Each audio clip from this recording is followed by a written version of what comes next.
to give up and go all up in your feelings and just treated it as if people didn't like you and nobody didn't like you. Miss Hadara, I sure see she just now, you know. Miss Hadara, if you're here, you have goat mouth. I will tell you why you have goat mouth. Hi, Jonathan. If she here, let me see your name again. I sure see your name went up just now. You have goat mouth. You know what I'm telling you? Not me, nah. When you say something like it does happen. So, you know, we just have the good news here. So let me see what we have here today. I intend to be going all over. Well, you know the thing on the everybody lip is the situation with the commissioner of police and what is this? Right. Hi Hazel.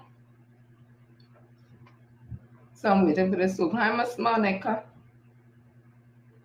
So I'm seeing this was 3 days ago, but it's good news. And we share good news. Good news lasts a long time.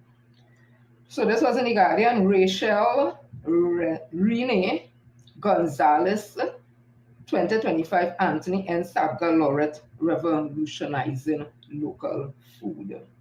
So an entrepreneur, advocate for local food systems, and co-founder of several successful businesses, Rachel Renee Gonzalez has been recognized as one of the Anthony N. Sabga 2025 laureates for entrepreneurship. Renee, I guess it's Renee Gonzalez, has co-founded several successful businesses, including the Market Movers Limited, Farm and Function TNT, and Market Movers Designs. Renee Gonzalez will work for Food Mantra underlines her focus on promoting farm-to-table initiatives, supporting local farmers, and creating value-added products from local ingredients. Yes, Adara, what you say I will come to you just now. Not me and you now. Mm-hmm.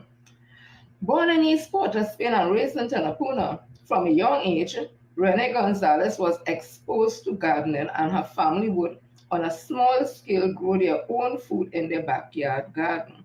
She attended Providence Girls' School and went on to Holy Name Convent in Form 6, where many of her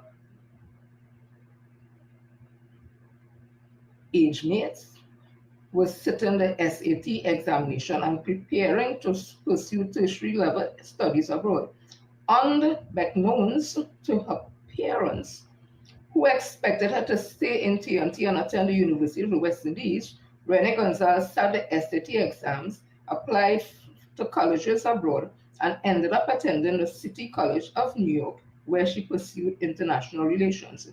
Before going to university, Renee Gonzalez started working at Republic Bank, where she met who was to be her eventual business partner, David Thomas. Thomas' brothers were fishermen, and Renee Gonzalez's brother was a farmer, and they both brought offerings of fish and seasoning to work to share amongst their colleagues. Ignited by what may have been her first spark of entrepreneurial, innovative thinking, Renee Gonzalez and Thomas decided to combine efforts, bundle the fishes and seasonings, and sell them to their colleagues in the bank.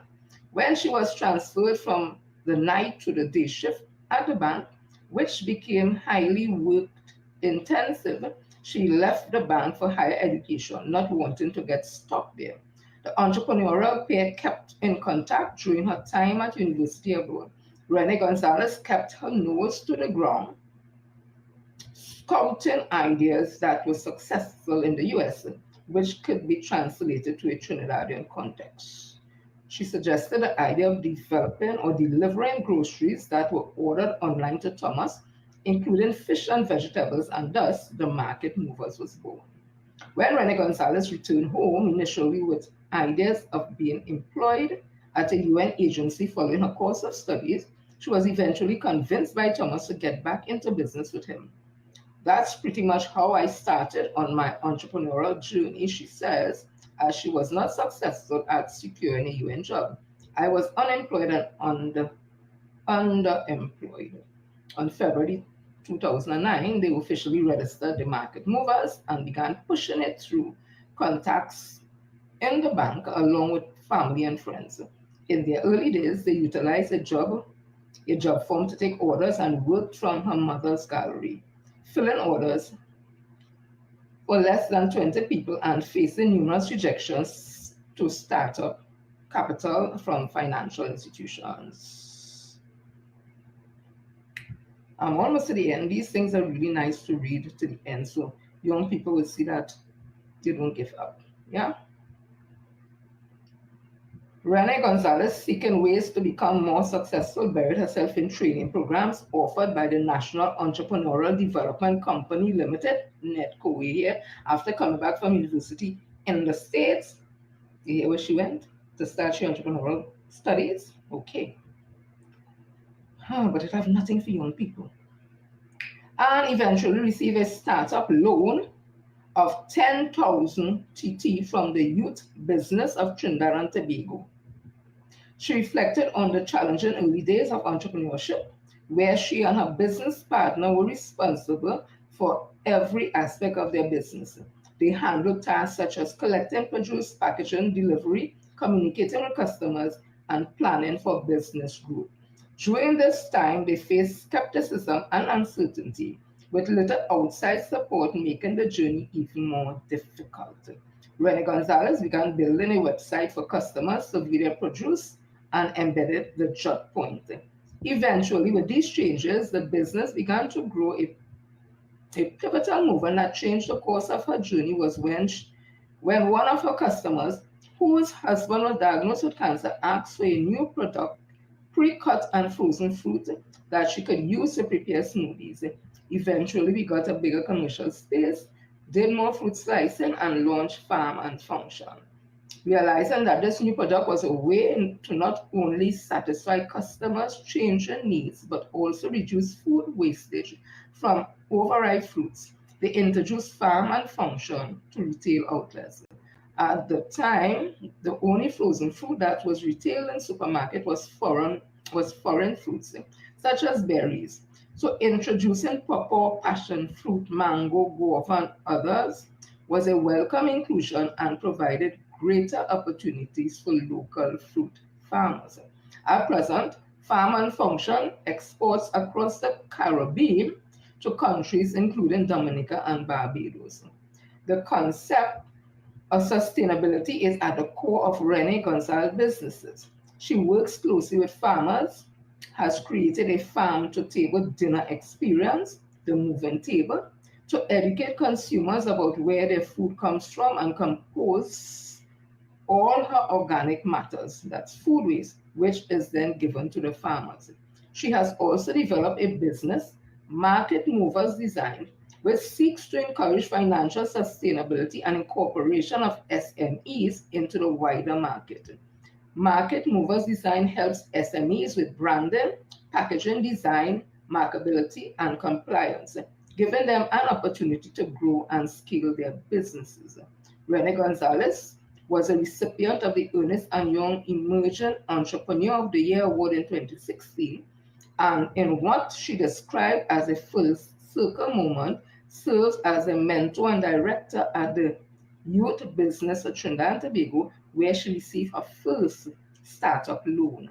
Her passion for not only her own entrepreneurship journey, but supporting the journey of others is apparent as she encourages young entrepreneurs to love your business, but don't fall in love with it. She urged, be open to improvement and don't miss opportunities to receive feedback. Relying on her business partner, husband, and her village has also been crucial in her entrepreneurial growth. As a young businesswoman, she is always looking to the next step. And after 16 years in the Market Movers, she indicated that continual growth and innovations are integral. Rene Gonzalez is a well-deserving laureate who continues to foster a culture of food security in the region, championing local food production as a core pillar of our country's growth and development. You hear where she got her first loan from? NETCO. And the government put millions in there for young entrepreneurs, small loans. They have medium-sized loans and they have the larger loans. She was able to secure a smaller loan to start up her business. This is what she looks like. So congratulations to her and staying focused and coming back to Trinidad and Tobago and the giving of her service in a field that some young persons may not have thought that it would have been profitable. You see again, farming, but from a different perspective. So let me continue and see. Carnival is also fashion, they say. Well, who didn't know that didn't want to know, because when you want to see clothes, or no clothes, or piece of clothes, come out for Carnival. We don't see it all. So I'm seeing that the NCC, this was February 4th in news, NCC presents Carnival is Fashion 2 at Carnival City. The National Carnival Commission is set to present Carnival is Fashion 2, an electrifying fashion showcase set to redefine the intersection of Carnival and costume couture. Set against the iconic backdrop of the Savannah stage, this show is free to the public, featuring collections from 7 of the nation's leading fashion houses, embodying the vibrant synergy between Carnival legendary of costuming and exhibitionist flair inherent to the people of Trinidad and Tobago. The NCC says attendees can expect to be dazzled by bold expressions of footwear, Monday wear, show-off wear, all catering to the extroverted spirit of Carnival enthusiasts. Curated and directed by Richard Young, this first of its kind event will feature presentations from the cloth, indigenous designs by Dominique Roche, Peter Elias, Lisa Faye, Zad and Eastman, Mark Eastman, and Charlotte Das. Commenting on the show, Young says, the correlation between our local fashion and our resplendent Caribbean aesthetic and Carnival costuming is undeniable, for it speaks of our exhibition spirit and our carnival quest DNA. Hey. NCC Chairman Winston Gypsy Peters expressed a shared commitment to the show's success. We know that the stage is a space that has a deep history of freedom, expression, and celebration, all elements that are inherent within our carnival and our fashion. This collaboration and show present the perfect opportunity for us who are part of the creative sector to work together to develop additional synergies between Trinidad and Tobago Carnival and fashion industries, Peter said. Carnival is Fashion 2 takes place on Sunday, February 9th at Carnival City, Queens Park, Savannah from 5:30 p.m. So people go out in your numbers. It is free. It's by the NCC. It is Carnival is what? Fashion 2. And it's at 5:30, Queens Park, Savannah, and the Carnival City. I think last year, I remember they had the John Canoe Carnival City, where they had calypso and music and that thing, and then they had the vendors there selling all the wares and that kind of thing. So I guess this year it's about fashion, for sure. Hadara, so you're waiting to see where it is that you say I vote mount with it. You wait Friday. You wait Friday, wait Friday. Now me and you. So this guy here is Turner. He has a voice that is very, very distinct. It's kind of gravelly and deepish, that kind of thing. It's very unique. Once you hear Turner, you know it's Turner. So he was featured, I guess, in the Newsday 15 hours ago, and it says Turner's music helped him deal after losing his daughter. So Trevon Turner, known simply as Turner, is a name that has become synonymous with powerful soca melodies, captivating performances, and an undeniable voice that resonates with listeners worldwide. Since his breakout tracks, Holding On, one of many hits on the folklore rhythm, and Where You Want in 2017, the Movant resident has carved out a space for himself in the hearts of soca fans, with other hits like She Bad, Champion, as well as Woman and Party on the Good Old Rhythm. His distinct song, rich with emotions and energy, has made him a staple on the carnival scene, not only in Trinidad and Tobago, but also in other Caribbean countries, the US, Canada, and Europe. However, his journey has also been marked by personal loss and resilience.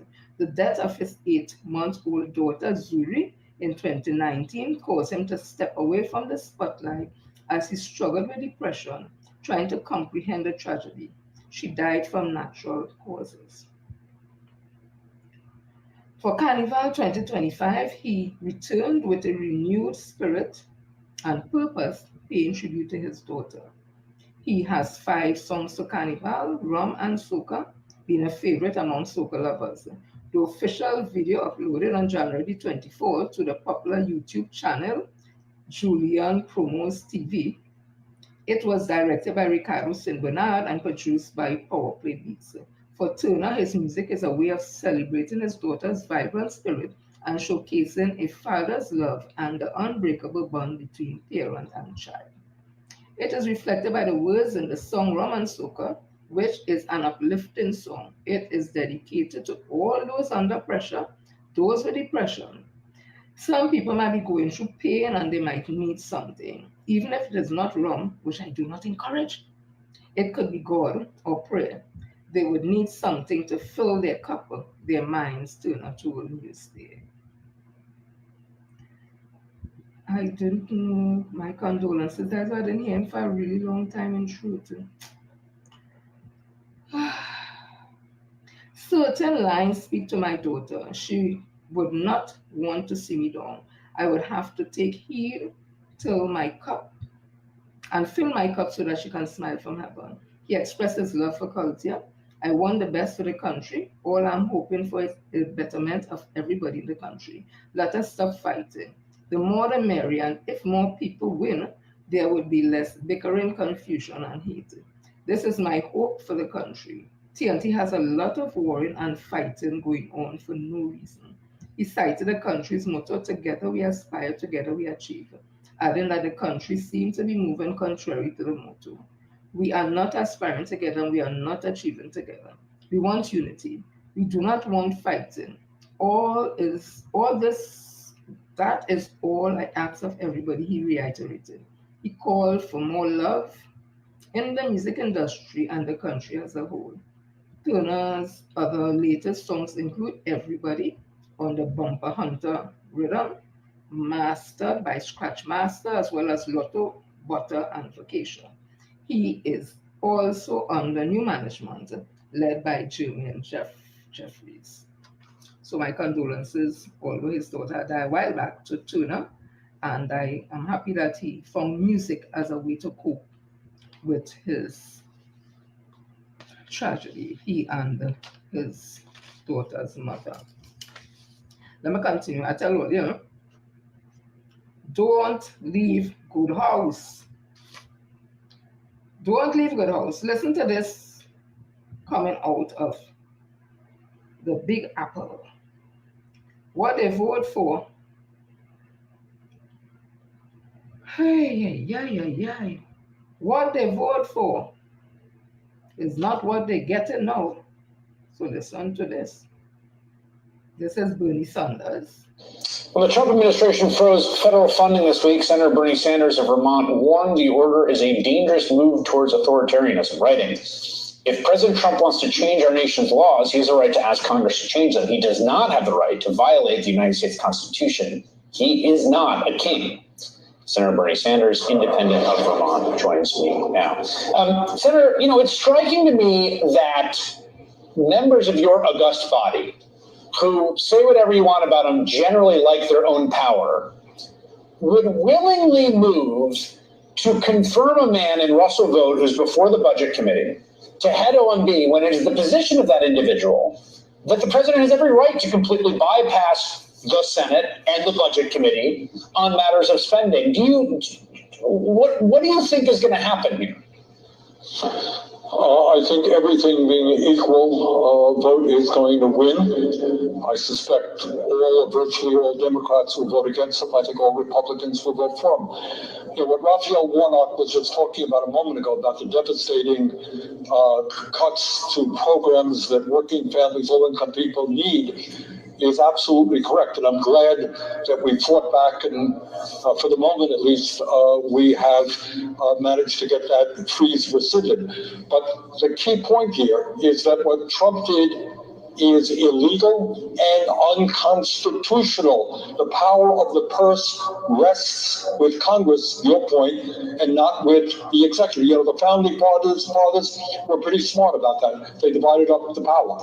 But I'll tell you something, when you talk about authoritarianism, Chris, it is not only vote and the power of the OMB and what Trump is doing, it is also, I'm sure you have noticed, his lawsuits against the media when they do things that he's not happy with. So you got a suit against ABC, you got a suit against the Des Moines Register, you got Meta apparently gave him $25 million today. So what goes on? You know, if you say something tomorrow that Trump doesn't like, maybe he will sue NBC. And maybe your bosses will say, hey, Chris, you got to calm it down a little bit. We can't afford $50 million to Trump. So this is a real movement toward authoritarianism. And when you add on top of that the movement toward oligarchy, three richest guys in America standing beside Trump at his inauguration, we got a lot of problems facing our country right now. I just want to note, since you brought it up, one thing that has been amazing to me is all of the encouragement we've gotten from the folks here that run this news organization, that we're going to do what we do under the First Amendment fairly and precisely with neither fear or favor. And I'm confident in that. I really am. And I think your point about the suing is wild. I want to actually stay on that for one moment.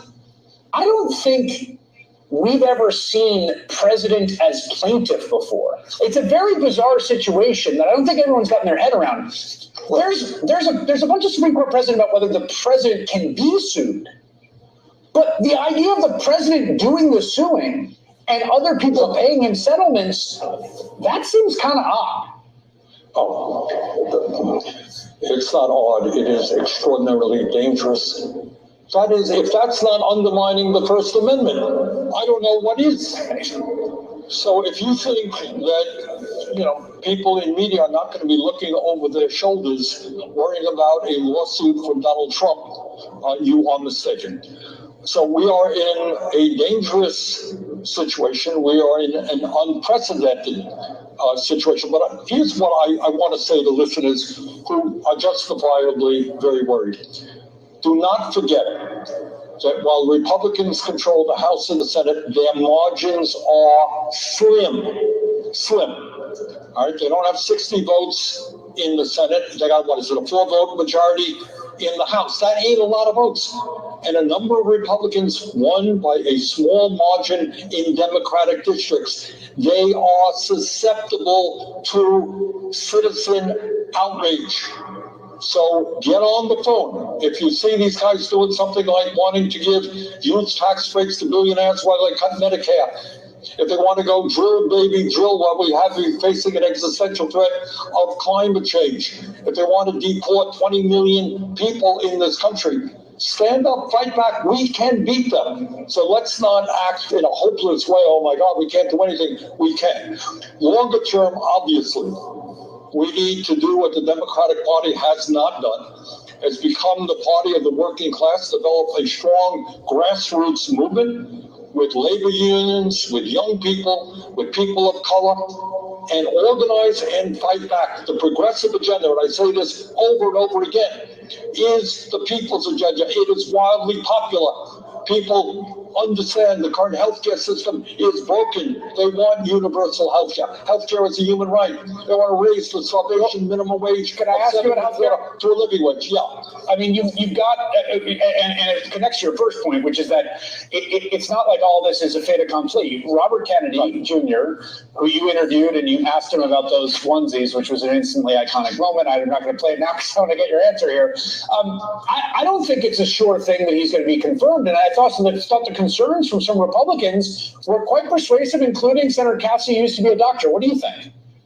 Well, I sit next to Senator Cassidy. He was the ranking member, and I was the chair. Now I'm the ranking member. He's the chair. He is a doctor, and he's nobody's fool. He is concerned about Kennedy's absurd attacks and lies about vaccines and autism, and we will see what happens. What we should appreciate is there'll be an enormous amount of pressure on Cassidy, on other Republicans, but his line of questioning was, I think, very commendable. Yeah, Senator Bernie Sanders, who asked Kennedy if he could just say whether vaccines and autism were linked, wouldn't answer his question. Thank you so much, Senator. Appreciate it. I needed you all to hear the whole thing. Americans went and played loose, like Lucy. And today, President Trump freezing everything. UNAID. Well, look now. We're in an interesting time when you're in good house. When you're in good house, don't let bad call you and tell you the grass greener over there. Kamala Persad is a fanatic at Trump. And if that is what he's doing to people, you hear Bernie Sanders, who is he's one of them real stalwart Democrats. They say he more to is he left or the right, whatever. Here we talking about oligarchy. The only thing he says dictatorship. You hear what Trump doing to the news station and TV station and them.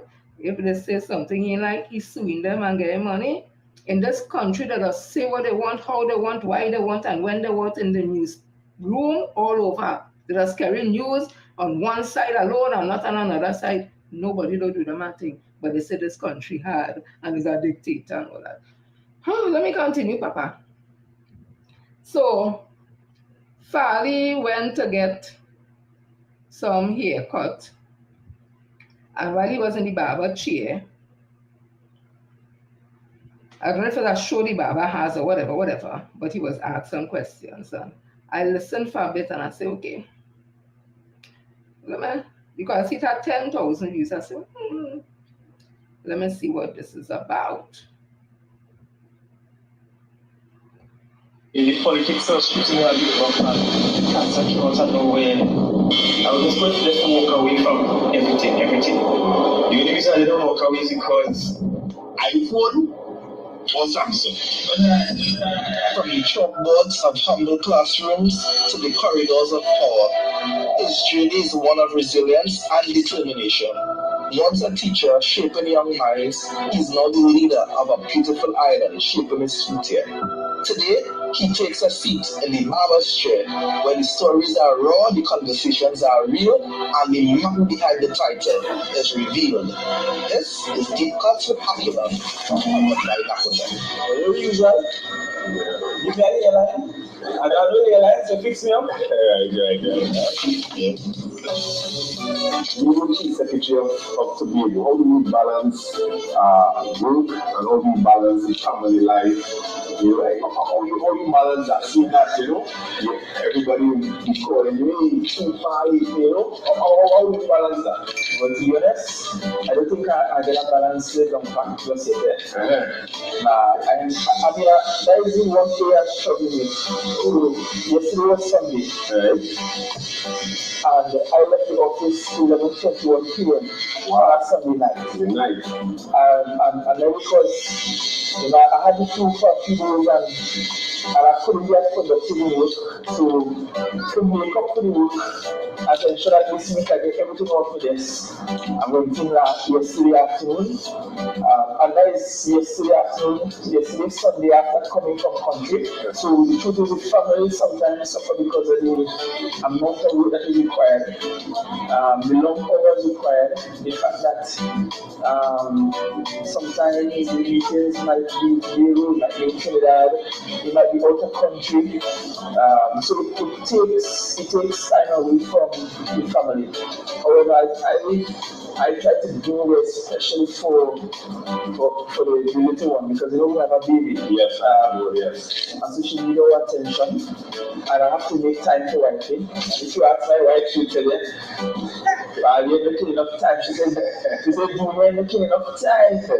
Junior studying to do more than she, you know, she will tell you that. She will tell you that I'm making enough time. But there's some simple things I try to, like, for example, on mornings, before I go to work, I try to be the one to prepare baby to go to daycare. Right? Make sure she have a bath, she dress, and she ready for daycare. So I try to make that my duty. So, Chief, tell us one interesting thing about yourself, right? And the general public doesn't know. In 2020, I was one signature away from walking away from politics completely. 2020 was a real rough year. In 2019, about October 2019, my mother came and died suddenly. Cancer came out of nowhere, extremely progressive, stage 4 before realizing, and then 2020, the politics was keeping me a bit of fashion. And for moments, I actually thought about leaving. And I just think about it actually.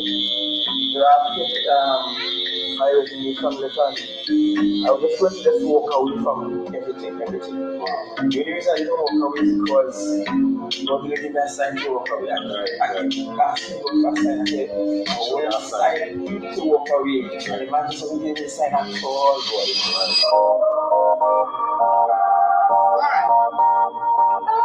God. I listened to more of the Nancy story thing. I'm sorry that his mom had passed. I wasn't aware of that. You see all the other Nancy story thing. Walk away. When you join up with Watson Solomon Joker, a man who before the court and still before the court and 1 count of rape and 4 counts of sexual assault with a history of PSA we can't account. Not me say so. They say they can't account for about $6 million or something, so between 2014 and 15. All them things happen in the PSA. And you still stick it out with Juke. You come and say, Brother Juke, look in your closet. In fact, you was saying that you wanted to, yes, back then I think you were saying you wanted to leave to or something. And then Brother Juke look inside your closet and see they have no clothes and he buy a suit for you. Try and keep all the story straight now. Again, my empathy and everything go to you and your family and it also your mom and stuff. But don't drag the woman into your thing there. Since in 2017 or somewhere around there, you're thinking of riding out. And Juke buy suit for you. And all the things I hear about Watson Solomon Juke, you still stick with him because in my opinion, the money that's sweet to you. And like you had your plan. I just say. And when you see, must you see the kind of monies could be gotten, I just asked him because remember Juke take over $500,000 from PSA as he pension. Imagine that. That man take his whole pension and say leave in PSA and the man never leave. He changed his mind and sit down there and never give back the money. When we asked him first, he said he didn't take no money, nothing. And then after he come and say a man is not a man, if he can't change his mind, he take the money, he rent Magdalena, he had boxing ring and he bring down containers of jerseys from China and he launched a party. If Farley was a man of class and ethics, he would have walked away then and there to hear that the man he following lied to the members of the union, take all the money, say he retired and sit down back in the same organization, never get back the money and thing. So all that you did just show you pay. You know that what like lights, action, camera. Farley, as I say again, my condolences to your mom and all that. Nobody want to have to go through that kind of thing. But you see, everything else in politics is dirty. And you see all that thing done by now you're sitting down by Baba and making out yourself to be this real cool, nice guy. Games and more games. What you do for Tobago? Tobago in a mess. The 21 years PNM was that it never had a mess. And all the little train, all they tell that PNM and do nothing in 21 years because them born in a time when they didn't know where Hochoy Charles and all of them do for Tobago, which was basically nothing. If they had born in the times when Hochoy and them was running things, they would have known that the PNM developed the whole of Tobago. But then born in the times of the PNM, when they see things, so they tell themselves, well, if them young, them others saying PNM never do nothing, well then, not knowing is everything that Tobago have, it's PNM who developed it. All they fool the young people. Well, they go pay for that, and the price of fooling people. So let me continue. So I see Senator Ansel Dennis. Senator Ansel Dennis. He answer back. Where who him now? Broke up and pack up. Who? Joke. I hear Joke having my gas for your car. I don't know how true is that, no, Papa? It is alleged. We have challenges with students speaking to the fact that the support takes a bit of a time for us to be able to come up with, and that is because of the allocation. 500. I can't take she voice in my head at all. So let me see if I could really caption over this Senator Ansel Dennis. She voice is an irritant to me. I'm sure my voice must irritate people too. But it's okay. Ansel Dennis. She and the set up pong and weave. Oh Jesus, Lord have mercy. That thing don't feel heavy and okay, let me know what it because people say this pong thing on my head too. So let me leave that alone. Let me hit it, but this is mine. It's a falls. That set of falls here, oh God, it's too much. Nothing wrong with the weave and thing. I find weavers look real good, but when she had on, it looked like it over. Like she used up too much pack of weave. Like she just wanted to overdo. You know, like you have money to buy weave and you just buy and say, put it all. I just open and I give it. So let me see if I find this thing here, Papa. If me and find it, I'm moving on because I tell you, I can't take on when she names Zorisha Hackett. I find she looks just up like Massa, one of Massa's biggest child.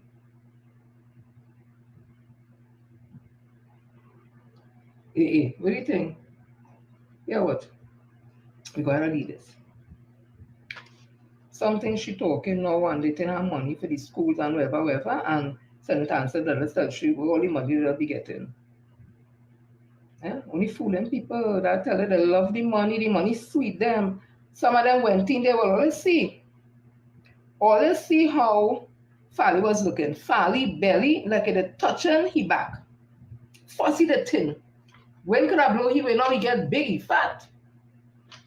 She, oh God, dressing like Massa Clown right through some big hat, so things. So if you just see them posing and taking pictures at real level, she comes here and then get over that here. So I can't find anything and I really want to hear she talk in my head, so I'll go move on. So let me see where is this. I will find it some other time and thing. So Kevin Ramnarine, who they always going to talk about energy, the failure that was the energy minister. So you know that this country, our minister Stuart Young would have signed a deal with a refinery, I think it is in Jamaica, to refine some type of fuel, oil or something from this country. So we selling it to them or whatever.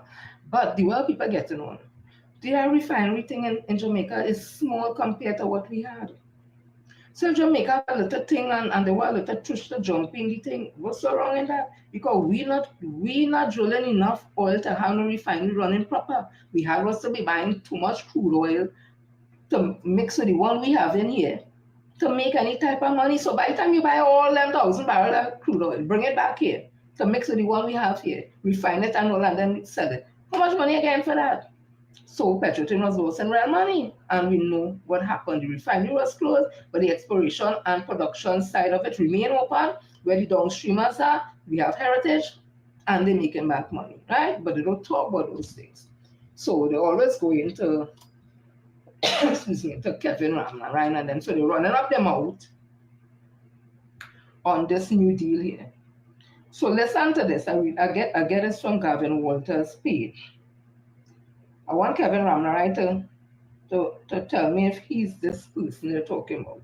And I want the news in this country to answer if them know about this, right? So this was in Kaitian News, November the 10th, 2023. Former Trinidad and Tobago Energy Minister Kevin Ramlarine was paid some US $20,000 to prepare the widely discredited Guyana's draft national gas monetization strategy. In 2021, Trinidad and Tobago Energy Minister Stuart Young accused his predecessor, Kevin Ramlarine, of jeopardizing the country's gas industry with a questionable deal. However, Ramlarine has defended the project, a US $900 million petrochemical complex with Japanese firm, citing job creation and future positive cash flow. Young, that is Minister Stuart Young, SC, had criticized the lopsided provisions, debt issue, and preferential gas reserve policies. Guyana is actively pursuing the use of natural gas in the Liza 1 and Liza 2 fields of the gas to energy project. ExxonMobil Guyana will fund the 12-inch pipeline for transporting the resource to Wales, where natural gas liquid plant will treat with separate the gas for use in the power plant. Right? So I want to know if that is the same Kevin. Right. So it had more about it, so let me read it.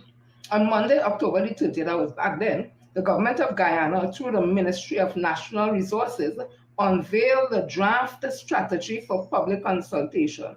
The ministry has stated that the gas strategy is part of a pivotal roadmap for managing the nation's significant gas resources, and that it also serves as a vital tool for Guyana to make informed decisions regarding the utilization of its gas resources. However, from an analysis of the document, it is evident that the strategy leaves much to be desired in terms of concrete achievable steps for gas monetization.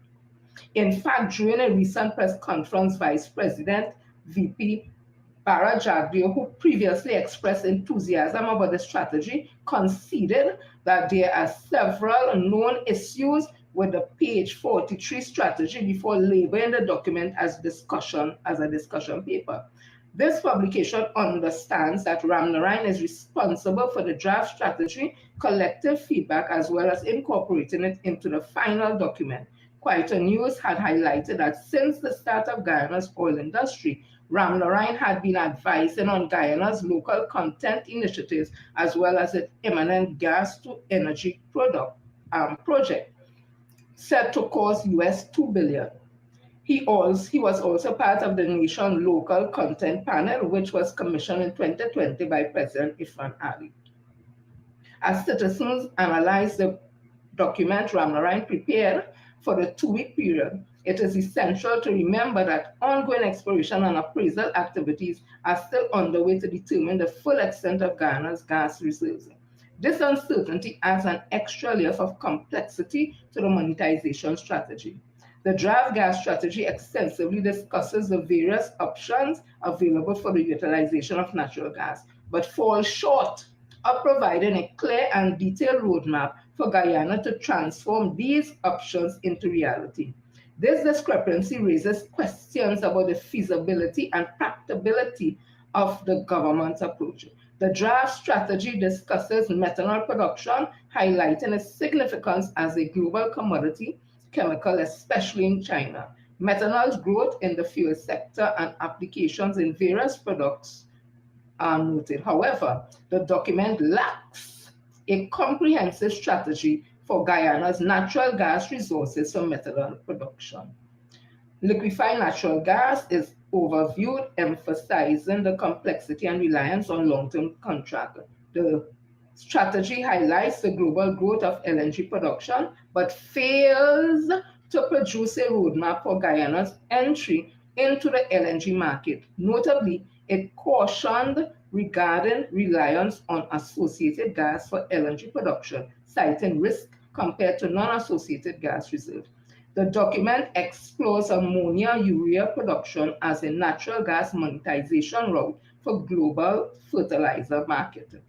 Demand, price fluctuations, and potential export constraints are discussed, but a clear plan for Guyana's ammonia and urea production is lacking. Also, hydrogen role in climate change is mentioned, including green and blue hydrogen application. However, the strategy lacks specific steps for Guyana to pursue this route, mentioning the need for renewable energy sources and carbon capture storage technology. To access the Guyana gas monetization strategy and participate in the public consultation, they tell you what to visit. So that was Kevin Ramnarine went and do this comprehensive thing for the people, and they said lacking, but you want to tell me about the energy sector. And this is the deal. He went Japan, where when Minister Stewart and this government, Dr. Rowley came in to office, had to run up to Japan to fix that. Otherwise, we would have to go to the IMF to pay the people how much million? $900 million. Let me get it quick. See why this is Mr. Gavin Walters writing. See why I've always said that Kevin Ramnarine is a total shit and a fraud. He misled Kamala with this black gold so-called discovery, with them presenting some black oil in a jar to the media with a beaming Kamala and Kevin in a picture. However, when the 2015 election came, Kevin was blanked by Kamala for a safe seat, but Guyana scooped him up and gave him this US 20K to prepare a gas project. That's now described as aimless in Guyana. But we know race played a part in his hiring and not merit. It's the same Kevin who, as energy minister under Kamala, signed a botched deal with Japanese firm worth $900 million US that had borne no fruit for this country. But somehow the media of this country seems to think that Kevin has some kind of claim to fame in the energy industry. As a former minister, that he is their go-to expert on matters related to the sector and to give an opinion on anything that the government initiates.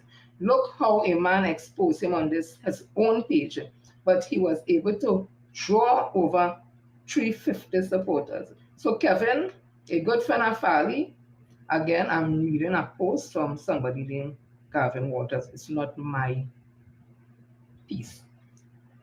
So Kevin, a good friend of Fali, has once again thrown his hat into the ring as a prospective candidate for UNC.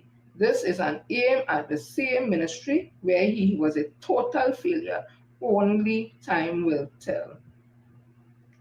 Only time will tell. So apparently on his page, he would have put up 2 days ago, he said, right?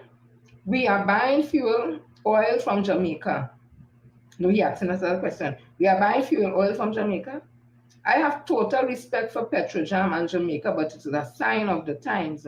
Good for you, Jamaica. We were once the linchpin in the CARICOM. This is now dwindling sad. Make Trinidad great again. Will we hear that kind of talk? Mm-hmm. This is saying is Kevin Ramnarine, right? Somebody respond to him and says, as a former energy minister, Kevin, you understand perfectly well why Trinidad is importing refined products after the Petrotrain closure. Comparing a standard fuel trade arrangement to national decline is beneath your expertise. Your deliberate misrepresentation of regional energy dynamics for political gain does a disservice to both your professional credibility and the public need for informed energy discourse. I thank the gentleman for responding to me because that is what it is. And I say just after the in my opinion, I too think that Kevin Ramnarine is a Let me continue. Like them don't deal with merit at all. Like them does deal with race. I just asking a question because look, he didn't even do a good job for Guyana. He didn't do a good job for Guyana and nearly caused this country to have to go to the IMF based on what Minister Stewart would have said on this 19 million US Japanese deal he made that didn't make no damn sense. And we have to go and deal with it and make sure in our order so that we don't have to pay that money. Look all here. Hey. So we had this week or last week anyway, this whole situation with the Auditor General, which I just may feel to go over and over again. Because at the end of the day, the Auditor General never said no money missing. She never said no money thief. She never said nothing about no corruption. From what I did read and remember, when she would have been told by senior public officers that there was an accounting error due to some accounting change in the system in the central bank, they found the error and they rectified it. They carried it to her and she signed off on it. That is as far as I understand. So it means that she okayed it. And then the next thing, she laid the first report that had the $2.6 billion omitted before they realized that there was an error. She still submitted to Parliament. But there's never no conversation about a thief or corruption, right? I leave that there. And the win she win, that's everybody talking about, she could be investigated and Minister Conover could be investigated. Not investigated for thief or no money, but investigated on whatever process he may have followed when treating with her and vice versa. I don't just break it down really to this. So even it's saying here Ian Allen. I don't know if it's the same Ian Allen from on TV, but somebody put up probably on his page that says, why isn't there an investigation into the missing $2.6 billion? Why not seize all the assets and find all their offshore accounts? Why are they still walking free? And the person that says Ian Allen said, he called the man name. The money was never, he paid in bold letters, the money was never missing. It was a simple accounting error that was corrected. So if this is Ian Allen, and he does be so kind of way, and could understand the scene that no money missing was an accounting error, that just tells you the propaganda, in my opinion, that is being pushed. By who? Okay. So today, well, we all know the saga about the situation with the Commissioner of Police. I don't want to get too much into this thing, me and police. I learned the law handle the thing. However, there are certain things we could still talk on. So today in Parliament, because I understand the Police Service Commission, they would have written to the President and wanting to fill the vacancy. They say exists because of the Commissioner of Police not being there. I'm hearing that she has been suspended. I also hear that she hasn't been charged or anything like that. So rather are telling me I'm going too much into that. However, excuse me. So they went to Parliament today based on that letter from the Police Service Commission. That is the body that treats with any vacancy in the police service. They would recommend to the President, and the President will whatever, to the government, and the government in office will take it to Parliament. So they had two names on it, one for the acting Commissioner of Police and acting Deputy Commissioner of Police. So that went to Parliament today. So a special Parliament was called to treat with that matter, and Dr. Rowley would have read out the letter from the Police Service Commission. Well, of course, you know, it had to be debated and all that. And then all the UNC saying, the speakers they had, I think I watched it from the beginning, was Nurul Munilal and Saddam Hussein. And they didn't impress me. I didn't think that they would, because their line of questioning really didn't have anything ready to do with the situation. They wanted to introduce, and they were chopping at the bits, in my opinion, to introduce that there's some type of tie between Dr. Rowley and the Commissioner of Police. So they tried their best to tie. They tried to weave and the turn and the weave, and the Speaker of the House had to caution them on several occasions. But Ramula was able to get it through this comedic kind of annoying kind of thing. And although they had no issues with the two names that were offered, there was no issue. They find that they competent and so, and that is what they went there to talk about, if they're going to accept these two names that was given. So they didn't have no problem with it, but they wanted to introduce the whole confusion and bacchanal into it, right? And what I found was strange is that 4 days ago, in The Guardian, the same UNC who want to tie this thing to Dr. Rowley, that included Wayne Sturge and the same Munilal, Dr. Munilal in The Guardian, it says here UNC calls on Police Service Commission to act now, 4 days ago. And now that the Police Service Commission act, or they have a problem with it, but all it was in a news conference and saying, act, right? You see good friend jump up in the free and well service missing. I know what they're talking about now. I don't come in no back now. So it says here, the United National Congress is calling on the Police Service Commission to suspend Earl Herwood Christopher and allow the Parliament to sit in an emergency session to choose an acting top cop. Isn't that what happened? Earl Herwood Christopher wasn't suspended or fired, whatever, and there was an emergency. The Police Service Commission would have given whatever directive, and that the Parliament sat in an emergency session today. So what is this all this acting and acting about?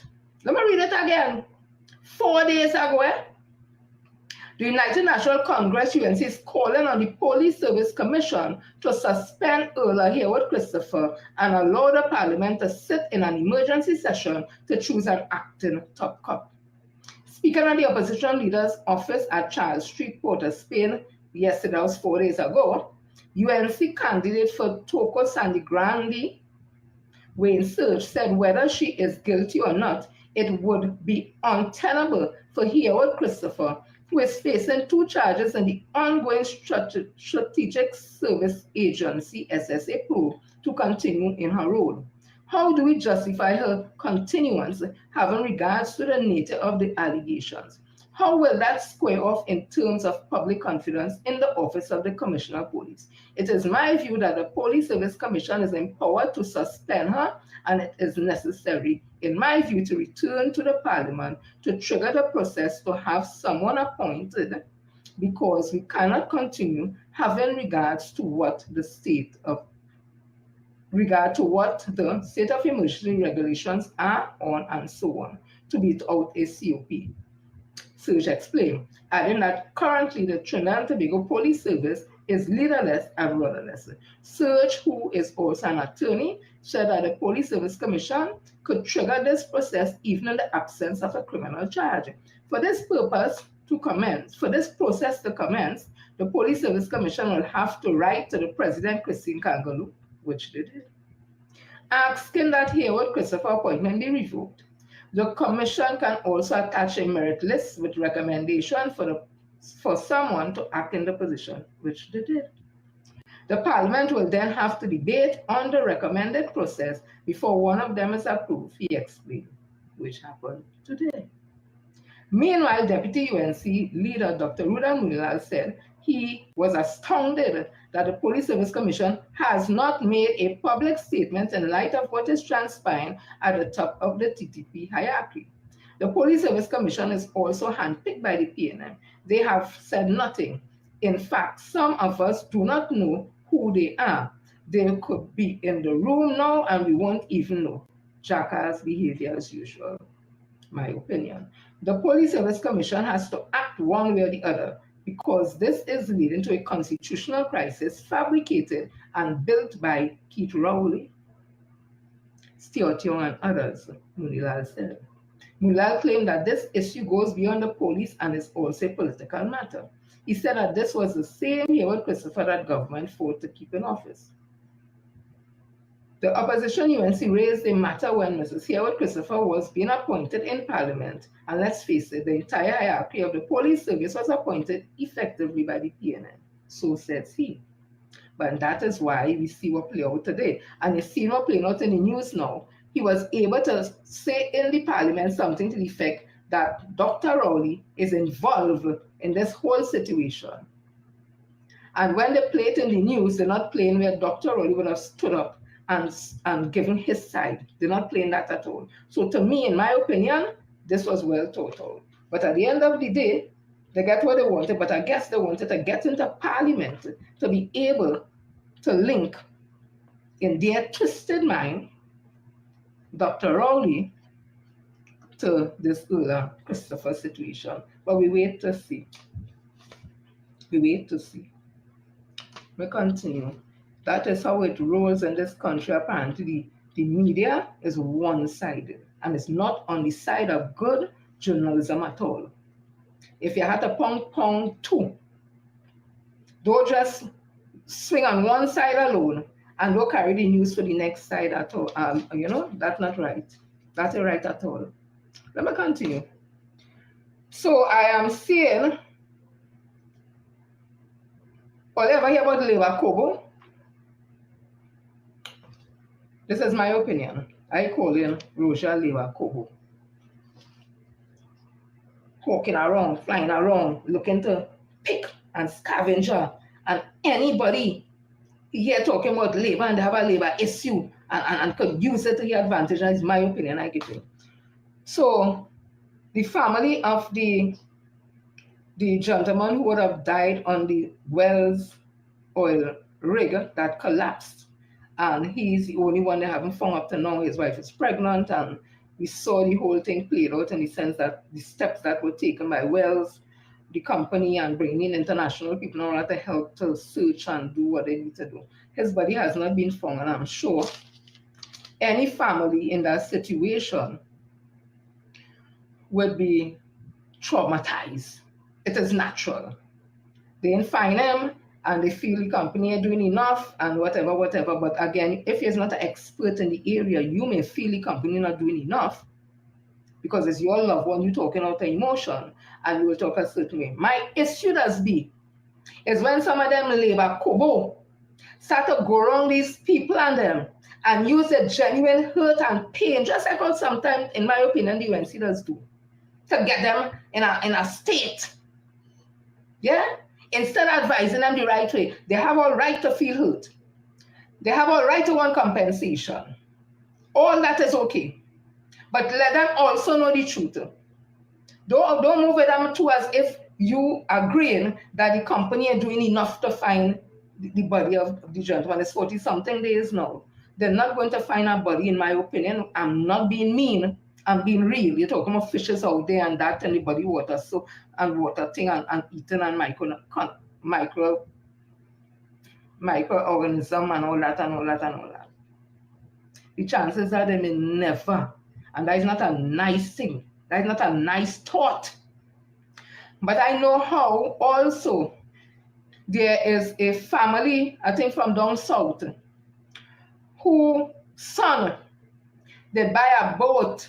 Well, I call it a boat. A boat.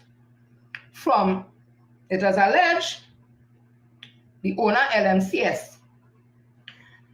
And on the first trip from Trinidad to Grenada, carrying up, I think, steel beam or some kind of thing, to test out the worthiness or whatever, because, you have to get license for that. I don't know if they get license. I don't know. I just asked him.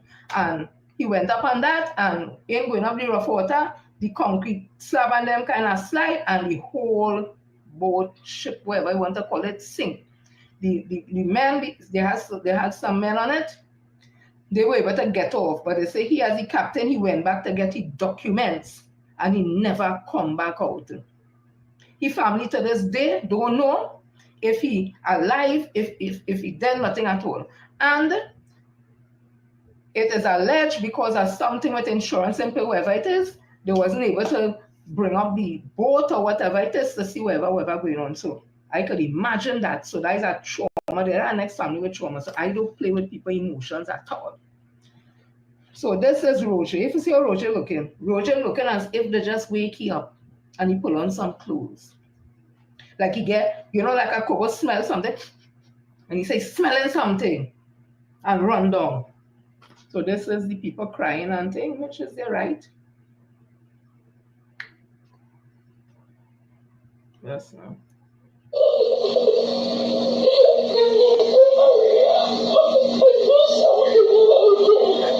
It's been 44 days since rig worker Pete Phillip disappeared on the collapsed Well Services Rig 110 while he and 74 others were working offshore near Point Fortin within the Heritage Offshore East Field. However, the body of the 47-year-old San Fernando father of 4 is yet to be recovered, dragging on an already agonizing ordeal for relatives. It hurt my heart. My brother lost his life. Relatives family. Sit down with a lot of jokes saying, going to work and coming in his family. Every day, I love the deal. We lost him, my brother, again. Never. It's a soul of management. His ex-baby was born and we still not getting an answer.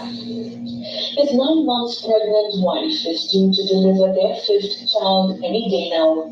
On Tuesday, Philip's mother, brother, and sister joined members of the Oilfield Workers Trade Union outside the company's gates at the Watergate Industrial Park, demanding answers and swifter action. In a media update today, while services restated its reason for giving a tentative date in March for the resumption of recovery efforts, some 3 months after the accident, saying only when the rig is properly stabilized will recovery proceed in full with the goal of ensuring safety of all involved and successfully recovering Pete Phillips' body. Well Services says local equipment did not meet necessary standards for this operation, and they have partnered with an international company for the high-risk job to avoid placing lives in jeopardy and to prevent further risk or damage. The original equipment, and that's about it. Right? I know when a company has to do operation, there's something called expedited. I know fast equipment to be checked. If I bring a jumbo plane to get something in country, do the operation, they'll do that. And whatever cost it is. Right? I know this. But this recovery method, I'm not making money for them. So they have no care anywhere. Sydney Rambatika Singh, TV6. Hey. In my opinion, I can understand the young brother talking like that. It's his brother he lost. It's traumatic to him. Them should take whatever money it had to take and do what they had to do and go and look for my brother. Again, it may not be as simple as it is, as he think it is. And that is where I think people like Roger and them supposed to explain to them. But in my opinion, they wouldn't do that. I would call them a kobo. Because you know very well they can't just rush you with any type of equipment, dress so, and go to try to think the next thing, the whole thing come down and more people trap on down, whatever it is. Those things are technical work. I am sure Mr. Roger know that. I want to tell that family, I don't know what pain they're going through. I could just only imagine it. I may want to go through them kind of thing. But don't have that labor kobo around all the for no advice.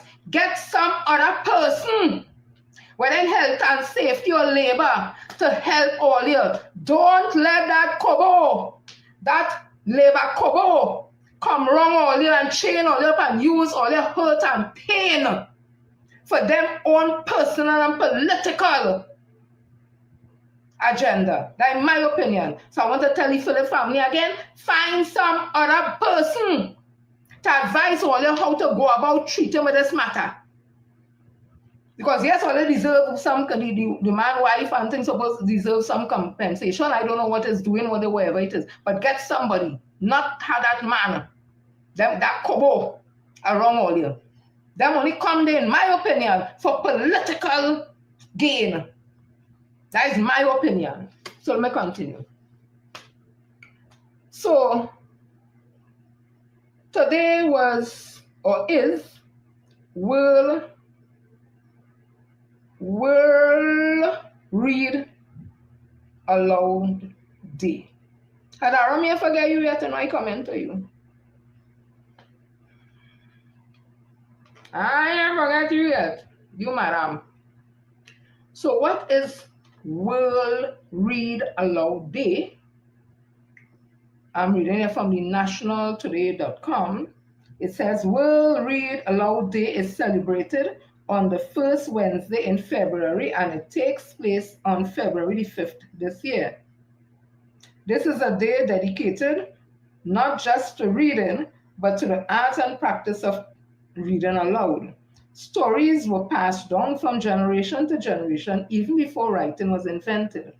Oral form of storytelling was the earliest way of preserving our human knowledge, insight, and creativity. This day helps us bring back this tradition back to reading while promoting literacy. Let World is a non-profit organization working in the field of education and literacy in particular. Their mission statement reads, strengthening kids and communities through the power of stories. Reading aloud has been proven to benefit children and their caregivers by improving spelling as listeners learn the proper enunciation of words. It also increases social bonding and empathy where listeners relate to the characters of the stories. That is what the day seeks to achieve. In 2010, they launched the first World Read Aloud Day to promote diverse voices and narratives around the world. Now it's become a truly global movement with a record of having trended on Twitter and many celebrities' endorsements. According to their website, the day celebrates the joy and power of reading and sharing stories and expanding the definition and scope of the global literacy. The good news is that the world is more literate now than ever before. The youth literacy rate for people between the ages of 15 to 24 increased from 87,286 in 2010 to 90,537 in 2019. There is a similar upward curve for adult literacy rates around the world.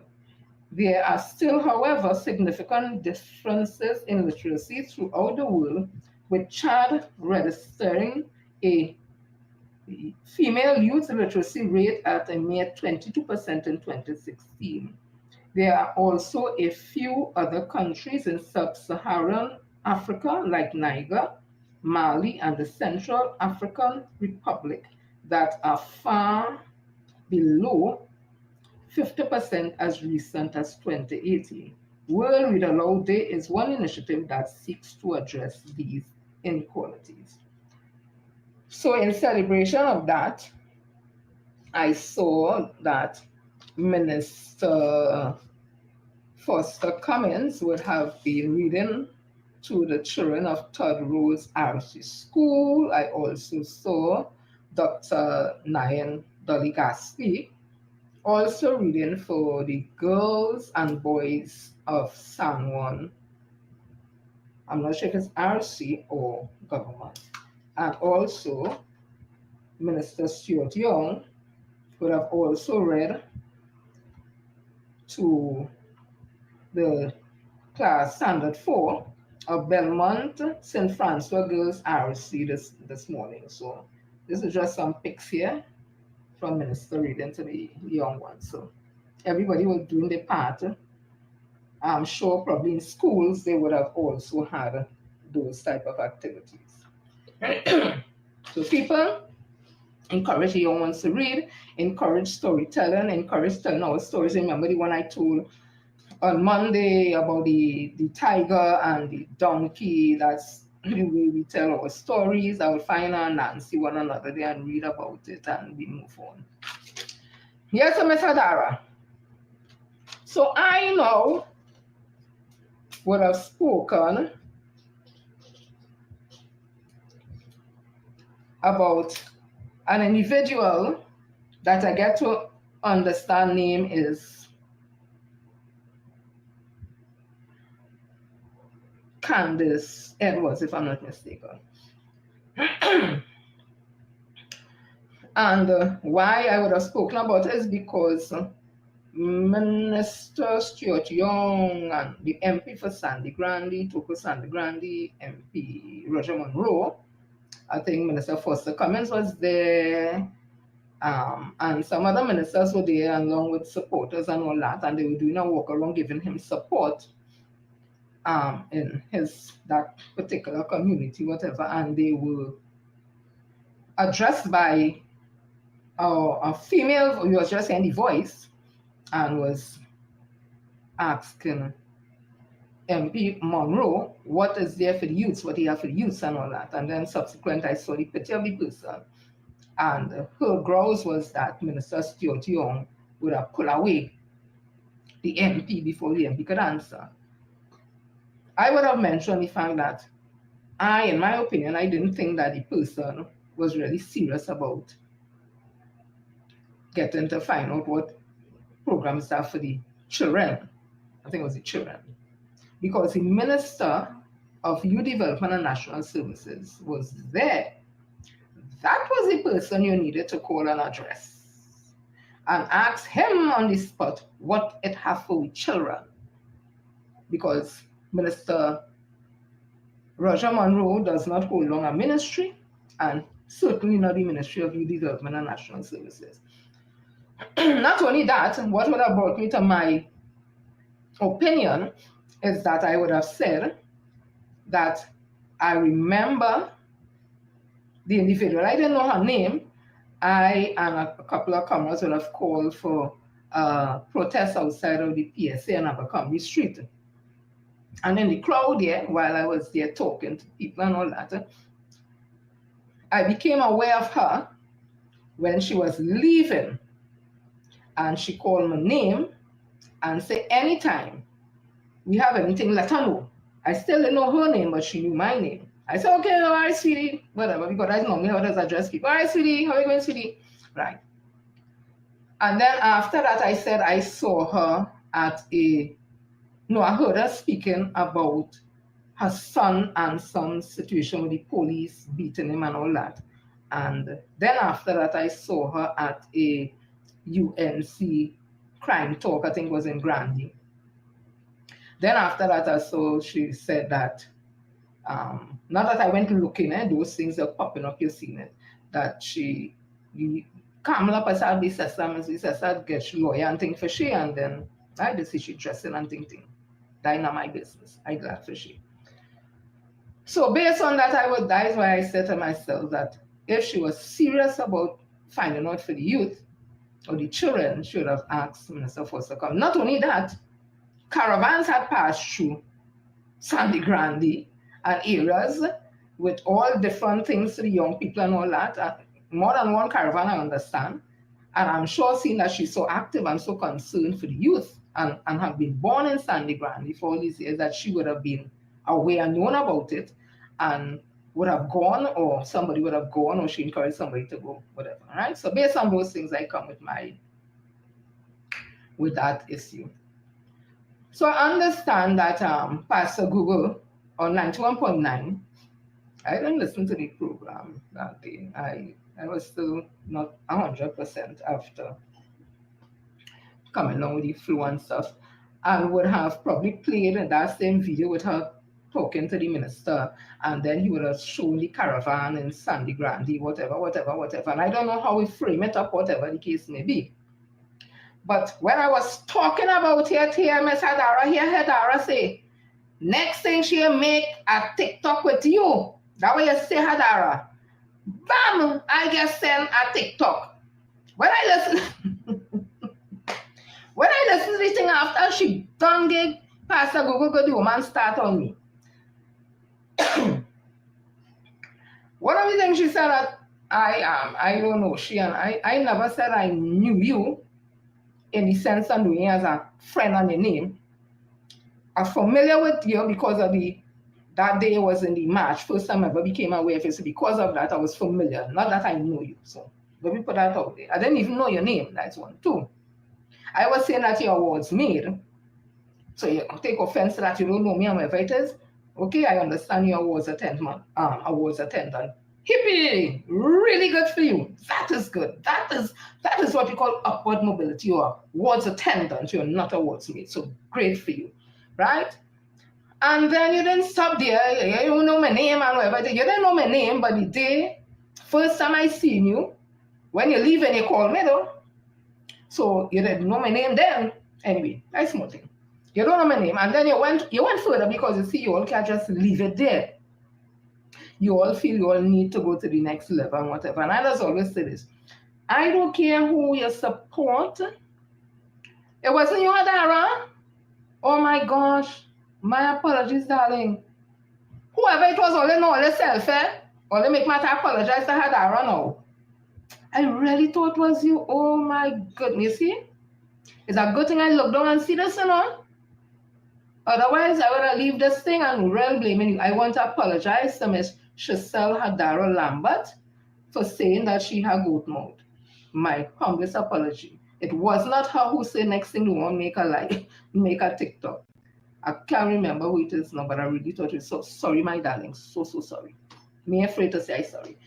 So I continues. Whoever always want to put it and says I did say so now. Anyways. So you can leave it at that. And as I just say, I does get talk. But the talk I does give is not no lie on nobody. My talk don't be lie. It might sound funny when I say it, but it's not lie, right? I try to be truthful because at the end of the day, I don't like people lying on me. So I try to be truthful as possible. So I'll talk on truthful things. And some people just have an issue with it. So I know when I say things, people respond on this and that, and that's quite okay. I don't vex with nobody for who they want to support. If you love Kamala, you love whoever, that's your business, that is your right. I love my PNM. And if you find I stupid faith I do, that is quite okay. I find all kind of thing with what we do, right? But at the end of the day, we have our choices. And I have my opinion about people who support UNC, and I guess people have their opinion about those who support PNM. It is what it is. But you went on to talk about I old. What will you have with old people? All you go say forever young. I old. And time to go man my rocking hammock with my grandchildren and my false teeth in my mouth and what kind of thing. Cracks. Let me get one thing here, Miss Candice. With all due respect, my dear. You could criticize me if you want. It's quite okay. You could look at my live and find I talk about you and go and make a live and make it in the bacchanal. That is okay. I mean, bacchanal nobody. I just talk straight, talk the truth. Hi, Mr. Jeffries. How things been out in Labrie? A pleasant gentleman I spoke to for a really long while. His uncle was the MP for Up Labrie, Jeffries. A gentleman who always sung as if he has sinus. Yeah. So, hi, Mr. Jeffries. Yeah, so I'm saying, I don't have a problem with nobody talking about me, just talk the truth. I don't have a problem. Nobody have an issue with my beliefs or what I hold on, because I don't force nobody with nothing. I Rasta, me don't force nobody into Rasta thing. I don't eat meat, me don't force nobody. Right? So that's the kind of person I am. But when I start to try to create unnecessary confusion, so I old. Go home and with my grandchildren and rock. It's a pleasure and it's a blessing to have grandchildren and to get old. That's a blessing.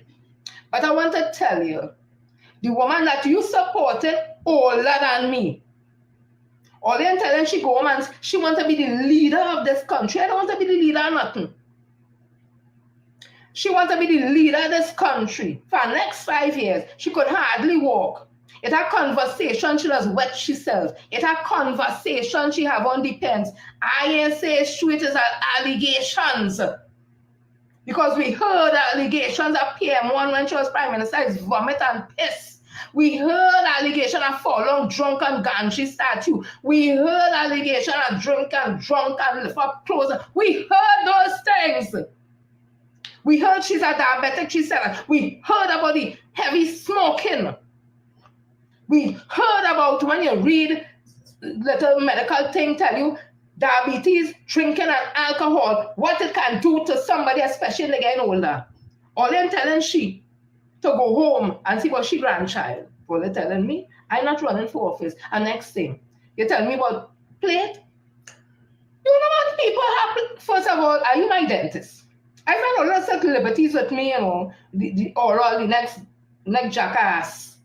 An ex-labor Kobo talking about my mental state because he's a psychiatric nurse and all that. But he's a psychiatric nurse and he moved from enrolled assistant nurse to nothing else. You don't remain at one level all the time. Telling me what everybody want to tell people what a mental state. But when you see how they're living and behaving, you just have to query their mental state. Anyways, you know how much people have plate in the mouth? And as I say again, use my dentist to know I have plate in my mouth. You know people have plate in their mouth? The woman who does do the social influencer, I think her name is Roto. At times she was talking and she fronting drop out. No embarrassment in that. She take it and she put it back up, whatever. I see a young fellow who was with his wife and thing and that, whatever. He pull out the whole grill, he had nothing in front of him all day, and he put it back in. That thing is long time stereotyping thing about teeth. Look now, here what going on. Don't study if I have plate or don't have plate. Lisa said that I have a pomsite dread. Well, me, you know how we could call this pomsite? I don't understand, but anywho, that's when you have nothing to say about people that talk that. So you want to talk about teeth. This is a woman who you're following. Look at she teeth.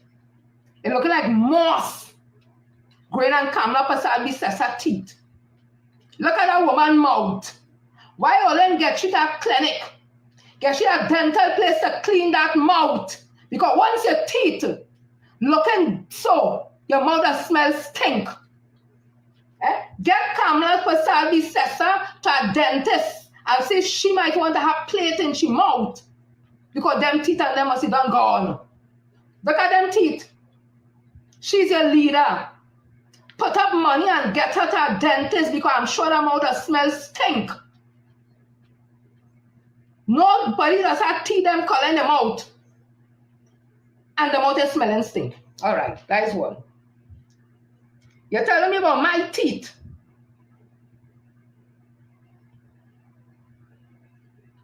Come now, man. Look, we don't throw stone at people when you're living in glass house now.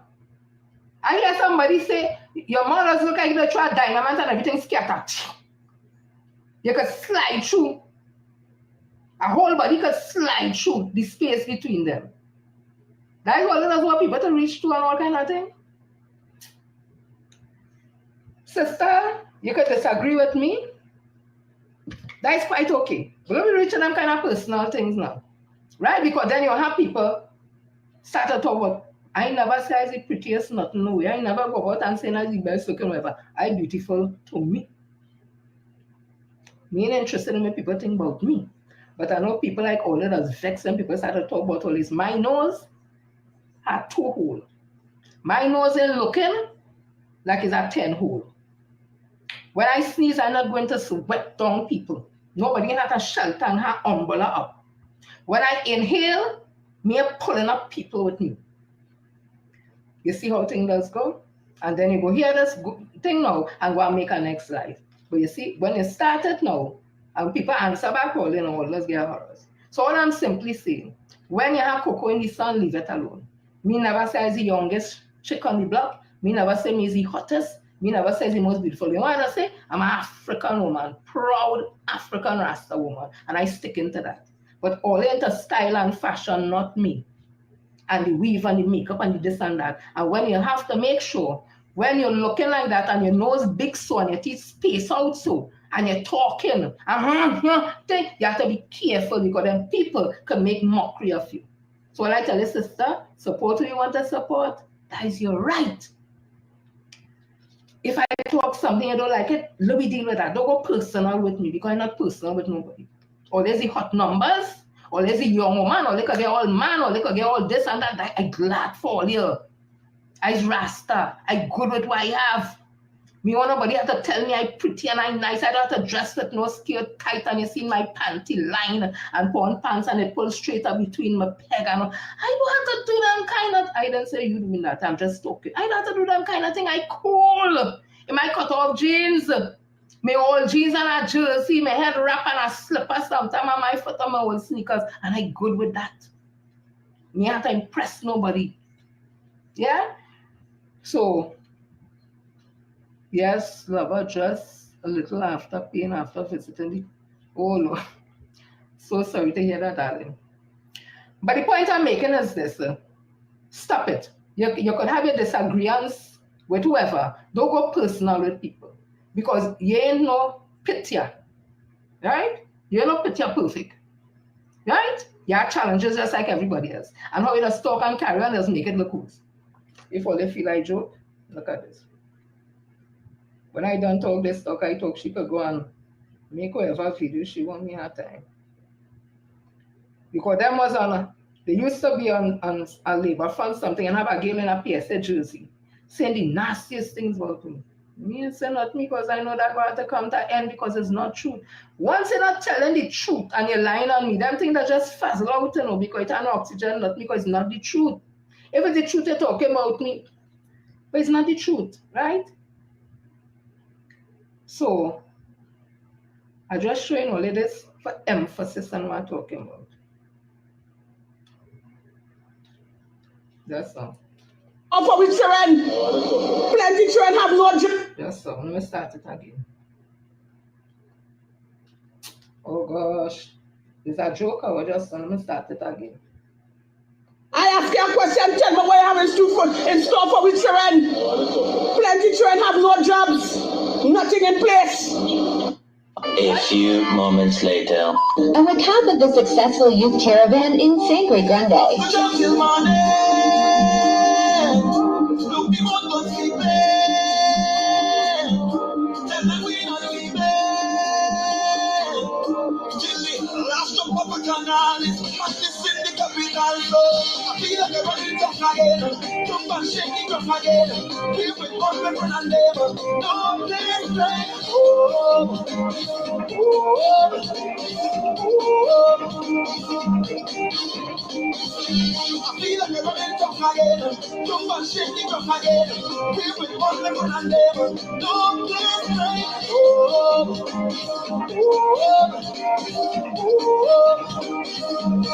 Now we depend for it, jam with somebody, hand up in the air, man, this everywhere,